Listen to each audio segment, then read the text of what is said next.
My dear students, dear friends and dear brothers and sisters, once again I welcome to all of you in Dr. Yash Chandra online classes for education। मेरे प्रिय विद्यार्थियों, प्यारे भाई और बहनों, प्यारे साथियों, प्यारे मित्रों, मैं आप सभी लोगों का एक बार फिर से doctor Yash Chandra online classes for education में स्वागत करता हूं। आप सभी का हार्दिक स्वागत है, हार्दिक अभिनंदन है।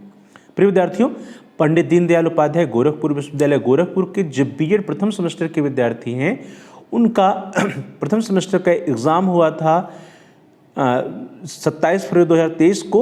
एजू बीएड 105A कोर्स का जो कोर्स कोड है एजू बीएड 105A और पेपर का नाम है, कोर्स का नाम है एनवायरमेंटल एजुकेशन या पर्यावरणीय शिक्षा। उसका एग्जाम हुआ था 27 फरवरी 2023 को सत्र 2022-23 के विद्यार्थियों के लिए। और इसमें जो प्रश्न आए थे वो दो सेक्शन में थे, दो भाग में थे, दो खंड में थे। सेक्शन ए था डिस्क्रिप्टिव एंड सेक्शन बी जो था वो दैट इज ऑब्जेक्टिव, अर्थात खंड अ व्याख्यात्मक था और खंड ब बहुविकल्पी था। तो आज के इस क्लास में इस वीडियो हम देखेंगे कि सेक्शन ए या खंड अ में कौन कौन से प्रश्न आए थे और सेक्शन बी और खंड ब में ऑब्जेक्टिव में कौन कौन से प्रश्न परीक्षा में आए थे, एग्जाम में आए थे, और उन प्रश्नों का आंसर क्या है, उत्तर क्या है।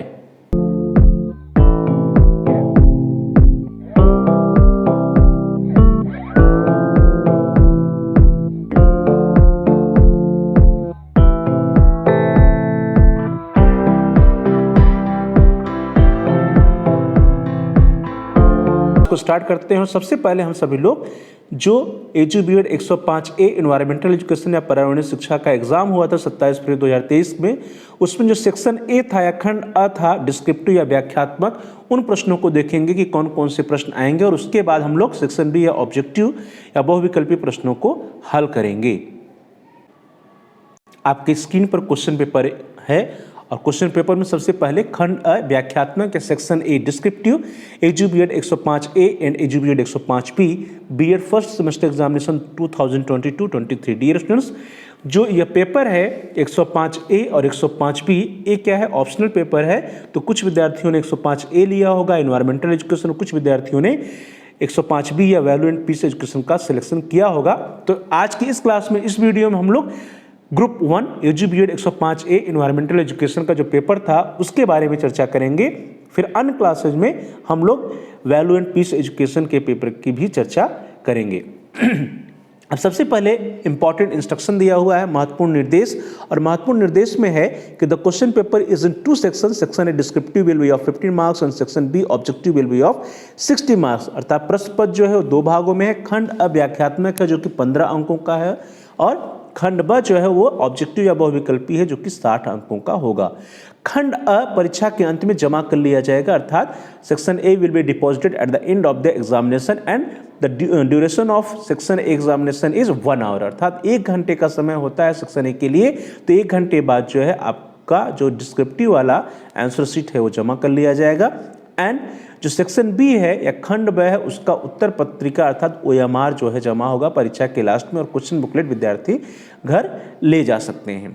यहाँ पे देखिए दिया हुआ है टाइम 1 आवर, मैक्सिमम मार्क्स 15 अंक से अधिकतम अंक जो है 15 है, और यहाँ पे नोट लिखा है total number of questions are 6, answer 3 questions in all questions carry equal marks. अर्थात जो परीक्षा क्वेश्चन पेपर में जो प्रश्न होंगे वो कुल 6 प्रश्न होंगे, लेकिन आपको किन्हीं 3 प्रश्नों का ही उत्तर देना है, और सभी प्रश्नों के अंक जो है वो समान है। चूंकि 15 नंबर का यह पेपर है, इसलिए प्रत्येक प्रश्न का जो अंक है वो क्या है, मार्क्स है वो 5 नंबर का होगा। अब प्रश्न देख लेते हैं कौन कौन सा आया था एग्जाम में। तो फर्स्ट क्वेश्चन जो आया था edu BEd 105A environmental education group 1 के लिए, तो question number 1 was what is the objective of environmental education, अर्थात पर्यावरणीय शिक्षा के उद्देश्य क्या है। तो जो भी आपने पढ़ा होगा ऑब्जेक्टिव ऑफ एनवायरमेंटल एजुकेशन, उन उद्देश्यों को, पर्यावरणीय शिक्षा का जो उद्देश्य है उनको आप पॉइंट वाइज लिखेंगे। अगला है describe the biotic and abiotic components of the earth, पृथ्वी के जैविक और अजैविक घटकों का वर्णन कीजिए। तो आपको जो बायोटिक कंपोनेंट्स जैविक घटक में आते हैं उनको सबसे पहले लिख देना है, जैसे जो है प्लांट्स, एनिमल्स, etc। एंड उसके बाद एबायोटिक कंपोनेंट्स में टेम्परेचर, हीट, ह्यूमिडिटी, ये सब जो कुछ भी है, जो भी आपने पढ़ा होगा उसको जो है आपको हेडिंग डाल के इसका आंसर लिखना चाहिए। क्वेश्चन नंबर 3 है what are the natural resources in list practices to conserve it, प्राकृतिक संपदा क्या है, इसके संरक्षण के प्रयासों या तरीकों की सूची तैयार कीजिए। तो सबसे पहले आप बताएंगे कि प्राकृतिक संपदा या नेचुरल रिसोर्सेज क्या है उसकी परिभाषा देंगे, उसके बारे में बताएंगे, और उसके बाद जो है इसको कंजर्व करने के कौन कौन से तरीके होंगे उनको एक लिस्ट बनाना है, सूची बनानी है। क्वेश्चन नंबर 4 है discuss impact of technological invention and on an environment, अर्थात पर्यावरण पर तकनीकी आविष्कारों के प्रभाव पर चर्चा कीजिए। तो इसमें आपको लिख देना है कि जो हमारा एनवायरनमेंट है, पर्यावरण है, उस पर जो टेक्नोलॉजिकल इन्वेंशंस हो रहे हैं, जो तकनीकी आविष्कार हो रहे हैं, उनका क्या इम्पैक्ट पड़ रहा है, क्या प्रभाव पड़ रहा है, उसको आप हेडिंग डाल करके पॉइंट वाइज लिख सकते हैं। Next question, describe environmental pollution, right its various types, पर्यावरणीय प्रदूषण की व्याख्या कीजिए और इसके विभिन्न प्रकारों को लिखिए। तो सबसे पहले आपको क्या करना है कि एनवायरमेंटल जो प्रदूषण होते हैं उनके बारे में लिखना है कि कौन कौन से इन्वायरमेंटल पोल्यूशन, सबसे पहले पर्यावरण प्रदूषण की व्याख्या करना है, अर्थात इन्वायरमेंटल पोल्यूशन का डिफिनीशन देना है, बताना है कि पर्यावरणीय प्रदूषण क्या होते हैं, और उसके बाद आपको इसके जो मेजर टाइप्स ऑफ पोल्यूशन होते हैं, जैसे सॉइल पोल्यूशन हो गया, वाटर पोल्यूशन हो गया, एयर पोल्यूशन हो गया, इस तरह के जितने भी पोल्यूशन हैं उनके बारे में आपको हेडिंग डाल करके लिख देना है, इसके विभिन्न प्रकारों को। देन क्वेश्चन नंबर 6 है define sustainable development, why it is important for environment protection, सतत विकास को परिभाषित करें और पर्यावरण संरक्षण के लिए यह क्यों आवश्यक है, उसको आपको आंसर लिखना है। तो सबसे पहले क्या लिखेंगे, सस्टेनेबल डेवलपमेंट को परिभाषित करेंगे, उसका डिफिनीशन लिखेंगे। देन जो है पर्यावरण संरक्षण के लिए यह क्यों आवश्यक है वो आपको लिख देना है। अब आप ध्यान दीजिए कि जो क्वेश्चन बुकलेट है इसका, उसी क्वेश्चन बुकलेट में सेक्शन ए में आपको प्रश्न दिया और नीचे देखिए आपको स्पेस दिया हुआ है, इसी स्पेस में आपको लिखना है। ये पेज नंबर 3 पर क्वेश्चंस दिए गए हैं और लास्ट जो पेज है जिस पे लिखना है वो पेज नंबर 8 है। तो कुल मिलाकर के आपके पास 6 पेजेस हैं और आपको 3 प्रश्नों का उत्तर देना होता है। तो आपको मैनेज करना है कि प्रत्येक प्रश्न का उत्तर जो है लगभग 2 पेज में दीजिए, जिससे 3 प्रश्नों का उत्तर आप 6 पेज में दे पाएं। इसके बाद आपका आता है most important, that is objective या बहुविकल्पी सेक्शन बी, खंड ब या बहुविकल्पी। और खंड ब या जो बहुविकल्पी है उन प्रश्नों को करने के लिए उस परीक्षा के लिए जो आपके पास समय होता है वो होता है 1.5 आवर, अर्थात 1.5 घंटे का समय है। मैक्सिमम मार्क्स जो है वो 60 है, 60 अंक है। नोट में लिखा है कि पुस्तिका में कुल 40 प्रश्न दिए गए हैं, सभी प्रश्न करने होंगे, प्रत्येक प्रश्न के 1.5 अंक है, अर्थात 1.5 अंक का एक प्रश्न होता है। तो 40 प्रश्न है, आपको 60 नंबर के और 90 मिनट में आपको इन प्रश्नों का उत्तर OMR पर गोला कर करके उत्तर पत्रक में आपको देना है। आपको ABCD में से जो सही विकल्प है उसको OMR पर गोला करना है, काला करना है। पहला प्रश्न आपकी स्क्रीन पर आ रहा है, question number 1, which of the following is not N abiotic component of the ecosystem, निम्नलिखित में से कौन पारितंत्र का अजैविक घटक नहीं है। तो डियर स्टूडेंट्स, आप जानते हैं कि जो अजैविक घटक पूछा जा रहा है, तो जो अजैविक घटक में आते हैं वो क्या आते हैं, एयर आता है, टेम्परेचर आता है, रेन वर्षा आता है, लेकिन जो प्लांट्स एंड एनिमल्स से सब क्या है, बायोटिक कंपोनेंट्स है। So here in this question C option is the right option. अजैविक घटक कौन सा नहीं, जो पौधे हैं वो अजैविक नहीं बल्कि जैविक घटक हैं।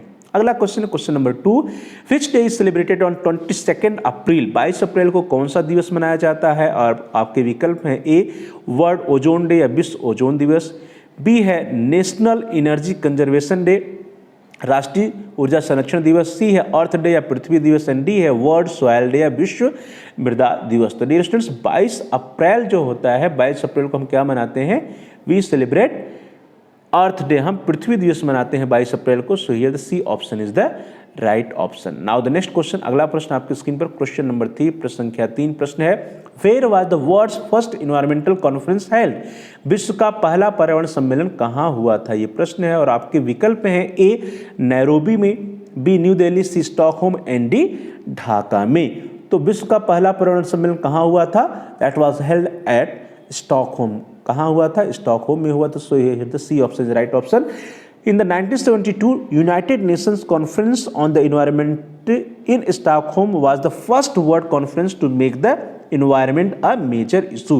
तो 1972 में हुआ था, कहाँ हुआ था, स्टॉकहोम में हुआ था विश्व का पहला पर्यावरण सम्मेलन। तो एक प्रश्न पूछा जा सकता है कि कब हुआ था, तो 1972 में हुआ था, कहाँ हुआ, स्टॉकहोम में हुआ। अगला प्रश्न क्वेश्चन नंबर 4, प्रश्न संख्या 4 प्रश्न है, global warming is the cause, global warming का कारण है।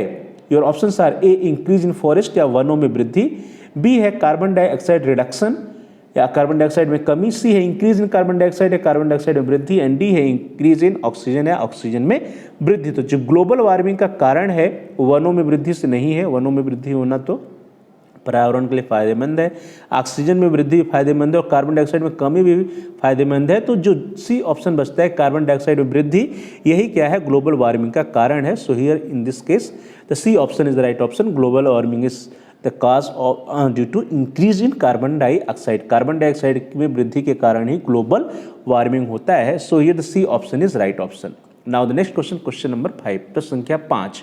प्रश्न है which factor is not responsible for ecological crisis, पारिस्थितिकी संकट के लिए उत्तरदायी कारक क्या नहीं है। ध्यान दीजिए प्रश्न में पूछा जा रहा है कि क्या जो है कारक नहीं है, और your options are A population growth है जनसंख्या वृद्धि, बी मॉडर्न टेक्नोलॉजी या आधुनिक प्रौद्योगिकी, सी इंडस्ट्रियल डेवलपमेंट या औद्योगिक विकास, एंड डी है नाइदर ऑफ द एबव या उपरोक्त में से कोई नहीं। तो ध्यान दीजिए प्रश्न क्या है, पारिस्थितिक संकट के लिए उत्तरदायी कारक नहीं है।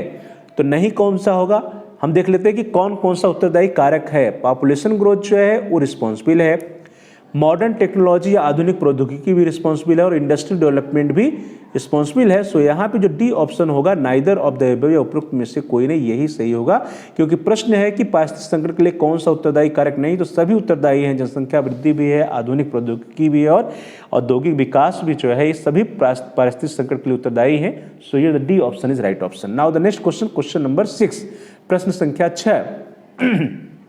प्रश्न संख्या 6 है who has been created to help the countries most affected by climate change, जलवायु परिवर्तन से सर्वाधिक प्रभावित होने वाले देशों की सहायतार्थ किसे बनाया गया है।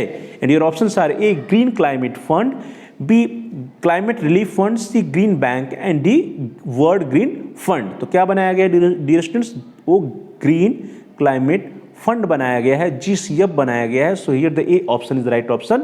GCF was created to support the efforts of developing countries in responding to the challenges of the climate change, अर्थात जलवायु परिवर्तन से सर्वाधिक प्रभावित होने वाले जो डेवलपिंग कंट्रीज हैं उनकी सहायतार्थ ग्रीन क्लाइमेट फंड बनाया गया है। So here the C option is the right option. Now the next question, question number 7, प्रश्न संख्या 7। प्रश्न है conservation of biodiversity outside the natural habitats is called as, प्राकृतिक आवास के बाहर जैव विविधता के संरक्षण को कहा जाता है। ये options are in situ, ex situ, in vivo या कंजर्वेशन। तो डियर स्टूडेंट्स यहाँ पे ध्यान दीजिए, कहा जा रहा है कि conservation of biodiversity outside the natural habitat, तो आउटसाइड अर्थात एक्स होता है। सो हियर यहाँ पे B option is the right option, एक्स-C2 कहा जाता है। प्राकृतिक आवास के बाहर जैव विविधता के संरक्षण को हम एक्स-C2 कहते हैं। Conservation of biodiversity outside the natural habitat is called एक्स-C2। तो एक्स-C2 क्या है, एक्स-C2 conservation is the preservation of components of biological diversity outside their natural habitat. So here the B option is right option. Next question, question number 8, प्रश्न संख्या 8। प्रश्न है which of the following is secondary pollutant, निम्नलिखित में से कौन द्वितीयक प्रदूषक है।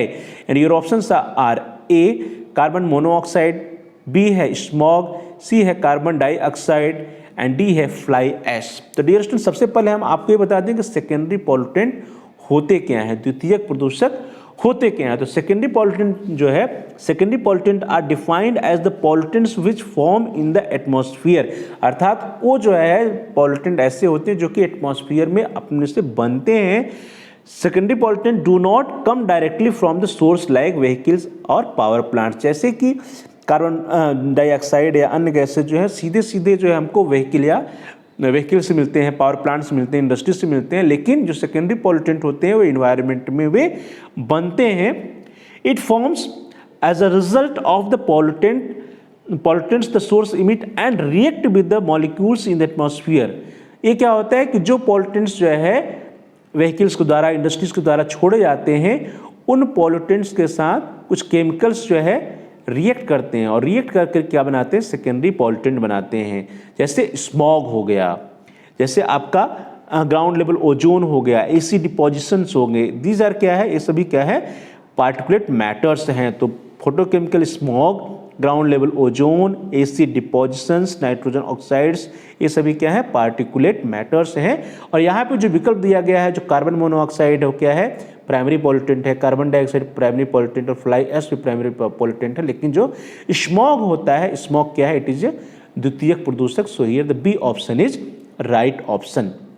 अगला प्रश्न है क्वेश्चन नंबर 9, प्रश्न संख्या 9। प्रश्न है which of the following is not an environmental pollution, environmental problem, निम्नलिखित में से कौन सा पर्यावरणीय समस्या नहीं है। And your options are A genetic modification of food या भोजन का अनुवांशिक संशोधन, बी एफॉरेस्टेशन वनीकरण, सी एसिड रेन या अम्ल वर्षा, and D loss of biodiversity या जैव विविधता का ह्रास। प्रश्न को ध्यान से पढ़िए, कौन सा पर्यावरणीय समस्या नहीं है, नेगेटिव पूछा प्रश्न है, नहीं है पूछा जा रहा है। तो जेनेटिक मॉडिफिकेशन ऑफ फूड है, एसिड रेन भी है, लॉस ऑफ बायोडाइवर्सिटी भी है, लेकिन वनीकरण जो है ये पर्यावरणीय समस्या नहीं है, बल्कि क्या है, पर्यावरण के लिए यह अनिवार्य है, लाभदायक है। तो इस तरह से जो 5 मेजर इन्वायरमेंटल प्रॉब्लम्स आते हैं उसमें से जेनेटिक मॉडिफिकेशन ऑफ फूड होता है, एसिड रेन होता है, लॉस ऑफ बायोडाइवर्सिटी होता है, डिफॉरेस्टेशन होता है, एफॉरेस्टेशन नहीं बल्कि डिफॉरेस्टेशन अर्थात वनों को काटना, और क्लाइमेट चेंज होता है। So here in this way the B option is the right option. Now the next question, question number 10, प्रश्न संख्या 10। प्रश्न है which of the following is non biodegradable, निम्न में से कौन सा गैर बायोडिग्रेडेबल है, और आपके विकल्प हैं ए ऊल या ऊन, बी है नायलॉन, सी है एनिमल बोन्स, एंड डी है टी लीव्स। अर्थात कौन सा ऐसा ऑप्शन यहाँ विकल्प दिया गया है जो कि बायोडिग्रेडेबल नहीं है या सड़गल नहीं पाता। तो कौन सा नहीं, ऊल जो है बायोडिग्रेडेबल है, एनिमल बोन्स भी बायोडिग्रेडेबल है, टी लीव्स बायोडिग्रेडेबल, लेकिन जो नायलॉन है वो जल्दी नष्ट नहीं होता है, यह क्या है, इट इज नॉन बायोडिग्रेडेबल या यह गैर बायोडिग्रेडेबल है। So here the B option is right option. Nylon is a synthetic fibre, यह क्या नेचुरल फाइबर नहीं है, अगर नेचुरल फाइबर होता तो यह डिग्रेडेबल होता है। Nylon is a synthetic fibre, synthetic fibres are strong, soft and cheaper as compared to the natural fibres and these are non biodegradable. Now the next question, question number 11, प्रश्न संख्या 11। प्रश्न है which of the following is not a green house gas found naturally in the atmosphere, निम्नलिखित में से कौन सी green house gas नहीं है जो प्राकृतिक रूप से वातावरण में पाई जाती है। Your options are A nitrogen oxide, B carbon dioxide, C methane, and D ozone. तो ध्यान दीजिए प्रश्न क्या कह रहा है कि कौन सी ग्रीन हाउस गैस है जो प्राकृतिक रूप में से वातावरण में पाई जाती है, नहीं है, कौन सी ग्रीन हाउस गैस नहीं है जो प्राकृतिक रूप में वातावरण में पाई जाती है। तो यहाँ पर आप देखिए मीथेन भी पाया जाता है, ओजोन भी पाया जाता है, और कार्बन डाइऑक्साइड भी प्राकृतिक रूप में जो है पाया जाता है कि जो कि ग्रीन हाउस है गैस है। लेकिन जो नाइट्रोजन ऑक्साइड से हैं यह एक ग्रीन हाउस गैस है, लेकिन नेचर में जो है वो जो है पाया नहीं जाता है, प्राकृतिक रूप से नेचुरली ये नहीं पाया जाता, बल्कि क्या होता है कि जो नाइट्रस ऑक्साइड्स होता है N2O, जो नाइट्रस ऑक्साइड्स होता है जो वो जो है होते हैं ग्रीन हाउस गैस है, और N2O nitrous oxide is a prominent green house gas. जो नाइट्रोजन ऑक्साइड ये नहीं बल्कि नाइट्रस ऑक्साइड N2O जो है ये प्रोमिनेंट ग्रीन हाउस गैस है and is not nitrogen oxide. Nitrogen oxide जो है ग्रीन हाउस गैस है ही नहीं। Most prominent gases for the green house effect are water vapours जो होते हैं, कार्बन डाइऑक्साइड जो होते हैं, मीथेन होते हैं, नाइट्रस ऑक्साइड जो होते हैं, ओजोन जो होते हैं, ये सभी जो है आते हैं ग्रीन हाउस गैसेज में जो कि पर्यावरण में या प्राकृतिक रूप से पाए जाते हैं। लेकिन जो नाइट्रोजन ऑक्साइड है यह जो है क्या है, ग्रीन हाउस गैस नहीं है। सो हियर इन दिस वे यहाँ पर हम कह सकते हैं कि जो ए ऑप्शन है ये ऑप्शन इज राइट ऑप्शन। प्रश्न था निम्नलिखित में से कौन सी ग्रीन हाउस गैस नहीं है जो प्राकृतिक रूप से वातावरण में पाई जाती है। तो सभी के सभी जो है कार्बन डाइऑक्साइड, मीथेन, ओजोन ये सभी क्या है ग्रीन हाउस गैस हैं, लेकिन nitrogen oxide green house gas नहीं है, बल्कि क्या है नाइट्रस ऑक्साइड है N2O जो है वो ग्रीन हाउस गैस है। अगला क्वेश्चन, क्वेश्चन नंबर 12, प्रश्न संख्या 12। प्रश्न है sound above what level in is considered hazardous noise pollution, किस स्तर से ऊपर की ध्वनि को खतरनाक ध्वनि प्रदूषण माना जाता है। आपने पढ़ा भी होगा, आपके विकल्प हैं ए 30 dB, बी 40 dB, सी जो है 60 dB एंड डी है 80 dB। तो जो 80 dB या उससे ऊपर का जो आवाज़ होता है, साउंड होता है, उसको हम कहते हैं हैजार्डियस नॉइज पोल्यूशन। तो hazardous noise pollution occurs above 80 dB और मोर 80 dB या उससे अधिक जो डेसिबल का आवाज़ होती है, ध्वनि होता है, वो ध्वनि प्रदूषण के अंतर्गत आता है। तो 80 dB से ऊपर की ध्वनि को हम खतरनाक ध्वनि प्रदूषण मानते हैं। अगला प्रश्न है क्वेश्चन नंबर 13, प्रश्न संख्या 13। प्रश्न है forest fires and volcanic corruptions नहीं होगा बल्कि इरप्शंस है। Volcanic eruptions are the major pollutants into the air. This pollutant is जंगल की आग और ज्वालामुखी विस्फोट से हवा में सम्मिलित किए जाने वाले प्रमुख प्रदूषकों में से यह प्रदूषक है। And your options are A chlorofluorocarbon, B hydrogen sulphide, C particulate matter and D hydrocarbons. तो ध्यान दीजिए प्रश्न क्या है, forest fires and volcanic eruptions. Volcanic eruptions या ज्वालामुखी विस्फोट और जंगल की आग से हवा में सम्मिलित किए जाने वाले प्रमुख प्रदूषकों में से यह प्रदूषक है। तो कौन कौन से प्रमुख प्रदूषक हैं जो कि जंगल की आग या ज्वालामुखी विस्फोट से निकलते हैं? तो all forest fires emit carbon monoxide. जितने भी फॉरेस्ट फायर्स होते हैं उसमें से कार्बन मोनोऑक्साइड निकलता है, सल्फर डाइऑक्साइड निकलता है, नाइट्रोजन डाइऑक्साइड निकलता है, ओजोन निकलते हैं एंड पार्टिकुलेट मैटर्स निकलते हैं। तो इसमें से क्या ऑप्शन है, पार्टिकुलेट मैटर जो है वो दिया हुआ है, तो यहाँ पे सी ऑप्शन जो होगा that is right option. Particulates are mixture of soot, tars and volatile organic substances इधर सॉलिड और liquid are emitted in large quantities from forest fires. तो फॉरेस्ट फायर्स के द्वारा जो है लार्ज क्वांटिटी में जो है ये पार्टिकुलेट मैटर्स जो है इमिट होते हैं, बाहर निकलते हैं। They may be in the solid form और may be in the liquid form. So here the C option is the right option. Next question, question number 14, प्रश्न संख्या 14। प्रश्न है फोटोकेमिकल स्मॉग ऑलवेज कंटेन्स।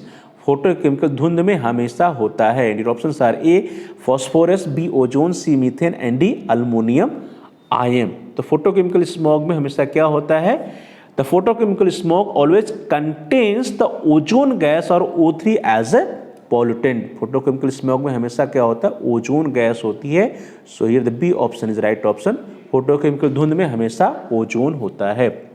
अगला क्वेश्चन है next question, question number 15, प्रश्न संख्या 15। प्रश्न है a biosphere reserve has following parts. Biosphere reserve में निम्नलिखित भाग होते हैं। And your options are A input process and output zone, अर्थात इनपुट प्रक्रिया एवं आउटपुट क्षेत्र, बी है in and ex zone, C है core, buffer and transition zone and D है लीगल एंड इलीगल जोन। तो dear students, biosphere reserves have 3 main zones, core areas, buffer zones and transition areas. So here in this case the C option is right option. Core, buffer and transition zone जो होते हैं ये biosphere reserve के प्रमुख भाग होते हैं। So here the C option is right option. Now the next question, question number 16, प्रश्न संख्या 16। प्रश्न है which of the following is the permanent destruction of the indigenous forests and woodlands. निम्न में से क्या स्वदेशी जंगल और वुडलैंड का अस्थायी विनाश है? And your options are A afforestation, B deforestation, C है फॉरेस्टेशन एंड डी है नन ऑफ द एबव। तो डियर स्टूडेंट्स, एफॉरेस्टेशन अर्थात वनीकरण का मतलब है कि वन लगाना, फॉरेस्टेशन या वन रोपण भी वही मतलब है कि पौधे लगाना, लेकिन जो डिफॉरेस्टेशन होता है या वनों की कटाई जो है ये क्या है, जो जंगल और वुडलैंड है उनका अस्थायी विनाश होता है। So here the B option is right option. निम्न में से जो क्या स्वदेशी जंगल और वुडलैंड का अस्थायी विनाश है that is deforestation. Deforestation is the permanent destruction of forest. जो डिफॉरेस्टेशन होता है that is the permanent destruction of the forest. जो फॉरेस्ट का हम अस्थायी विनाश करते हैं तो उसी को हम डिफॉरेस्टेशन कहते हैं या वनों की कटाई कही जाती है। नेक्स्ट क्वेश्चन, क्वेश्चन नंबर 17, प्रश्न संख्या 17। प्रश्न है which of the following fuels causes minimum environmental pollution. निम्न में से कौन सा ईंधन न्यूनतम पर्यावरण प्रदूषण का कारण बनता है? Your options are A diesel, B petrol, C hydrogen and D कोयला। तो डियर स्टूडेंट्स, जो ऑप्शंस दिए गए हैं इसमें से जितने भी ऑप्शन दिए गए हैं सभी क्या है, इन्वायरमेंटल पोल्यूशन करते हैं, लेकिन एक है जो कि मिनिमम इन्वायरमेंटल पोल्यूशन करता है, वो क्या है, दैट इज हाइड्रोजन है। वह जो ईंधन है वो क्या है, हाइड्रोजन है। हाइड्रोजन जो है न्यूनतम पर्यावरण प्रदूषण का कारण बनता है। Hydrogen on burning will form the water vapour which do not cause pollution. अब क्या है, जो हाइड्रोजन होता है वो H2 होता है और प्लस जब ये ऑक्सीजन में जलाया जाता है तो H2 और O2 मिलकर बनाते हैं H2O, अर्थात पानी बनता है। और पानी क्या है, पर्यावरण प्रदूषण नहीं काज करता है। So here the C option is the right option. अगला है नेक्स्ट क्वेश्चन, क्वेश्चन नंबर 18, प्रश्न संख्या 18। प्रश्न है इन्वायरमेंटल स्टडीज इज और एन, पर्यावरण अध्ययन एक है।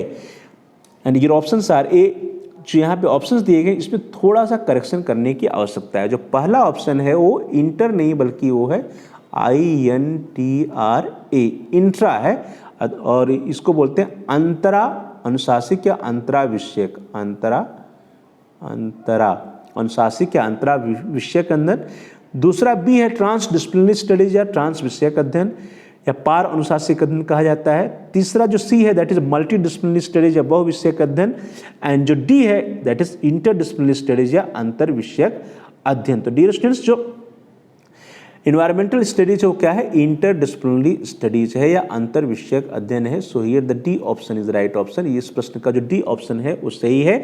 Environmental study is an inter disciplinary academic discipline that investigate how human interacts with the environment in order to solve complicated environmental problems। क्या पर्यावरण अध्ययन एक अंतर्विषयक शैक्षिक विषय है जो इस बात की जांच करता है कि जटिल समस्याओं का हल करने के लिए मनुष्य पर्यावरण के साथ कैसे इंटरेक्शन करता है या अंतःक्रिया करता है। So here the D option is the right option. Now the next question, question number 19, प्रश्न संख्या 19। प्रश्न है the area of environmental education includes, पर्यावरण शिक्षा के क्षेत्र में शामिल है। यानी option are A formal education या औपचारिक शिक्षा, बी नॉन फॉर्मल एजुकेशन या निरौपचारिक शिक्षा, C formal and non formal education both, औपचारिक और निरौपचारिक शिक्षा दोनों, एंड डी है नन ऑफ द एबव या उपरोक्त दोनों में से कोई नहीं।